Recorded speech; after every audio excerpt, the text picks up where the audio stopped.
Hi friends, ವಂದನಾ ನಂದು YouTube ಚಾನಲ್ಗೆ ಸ್ವಾಗತ ಸುಸ್ವಾಗತ. ಇವತ್ತು ಕಾಯಿ ಟೊಮೆಟೊ ಚಟ್ನಿನ ಯಾವ ರೀತಿ ಮಾಡೋದು ಅಂತ ತೋರಿಸ್ಕೊಡ್ತಿದ್ದೀವಿ. 2 ಟೊಮೆಟೊ ತೊಗೋತೀವಿ ನಾವು. ಇದು ನಮ್ಮ ಮೇಲೆ ಬೆಳೆದಿರೋ ಟೊಮೆಟೊ, ಚೆನ್ನಾಗಿ ಬೆಳೆದಿದೆ, ನೋಡೋಕ್ಕೂ ಚೆನ್ನಾಗಿದೆ.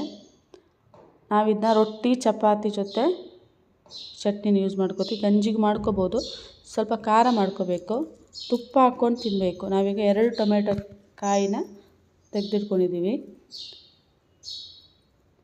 ಕಟ್ ಮಾಡ್ಕೋಬೇಕು ಚೆನ್ನಾಗಿದ್ದನ್ನ. ಹಾಗೆ ಅದಕ್ಕೆ ನೀರುಳ್ಳಿ, ಬೆಳ್ಳುಳ್ಳಿ, ಕರಿಬೇವು, ಅರ್ಧ ಕಪ್ ಕಾಯಿ ತುರಿ, ಹುಣಸೆ ಹುಳಿ, 4ರಿಂದ 5 ಕಾಯಿ ಮೆಣಸು, ಹಾಗೆ ಕೊತ್ತಂಬರಿ ಸೊಪ್ಪು ಇಟ್ಕೊಂಡಿದ್ದೀವಿ. ಈಗ ಎಣ್ಣೆ ಬಿಸಿ ಮಾಡ್ಕೊಳ್ಳೋಣ. ಅದಕ್ಕೆ 4ರಿಂದ 5 ಕಾಯಿ ಮೆಣಸು ಸ್ವಲ್ಪ ಫ್ರೈ ಮಾಡ್ಕೋಬೇಕು.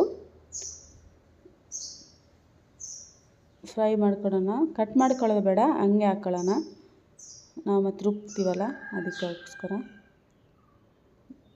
ಹಾಗೆ ಅದಕ್ಕೆ ನೀರುಳ್ಳಿ ಸ್ವಲ್ಪ ಫ್ರೈ ಮಾಡ್ಕೋಬೇಕು.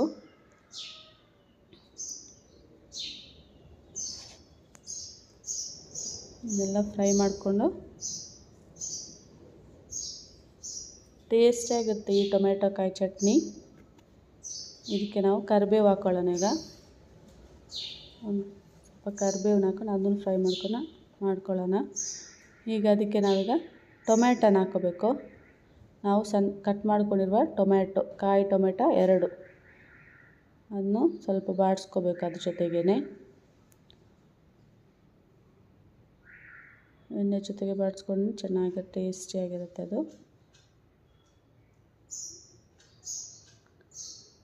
ಹಾಗೆ ಅದಕ್ಕೆ ಕಾಯಿ ತುರಿ, ಅರ್ಧ ಕಪ್ಪಷ್ಟು ಕಾಯಿ ತುರಿ ಇಟ್ಕೊಂಡಿದ್ದೀವಿ ನಾವು. ಕಾಯಿ ತುರಿನ ಹಾಕ್ಕೊಂಡು ಅದ್ರ ಜೊತೆಗೆ ಹುಣಸೆ ಹಣ್ಣನ್ನು ಹಾಕ್ಕೊಂಡಿದ್ದೀವಿ. ಹುಣಸೆ ಹಣ್ಣನ್ನು ಫ್ರೈ ಮಾಡ್ತೀವಿ. ಹಂಗೆ ಏನಾಗಲ್ಲ ಜೊತೆಗೆ ಹಾಕ್ಕೊಂಡ್ರೆ.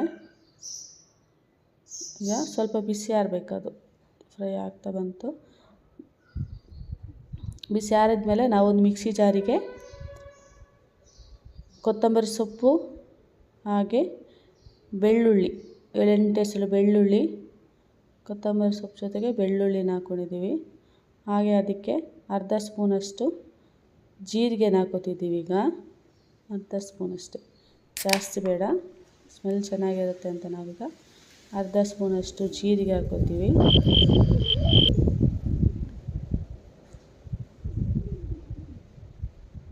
ಕಾಲು ಸಾಕು.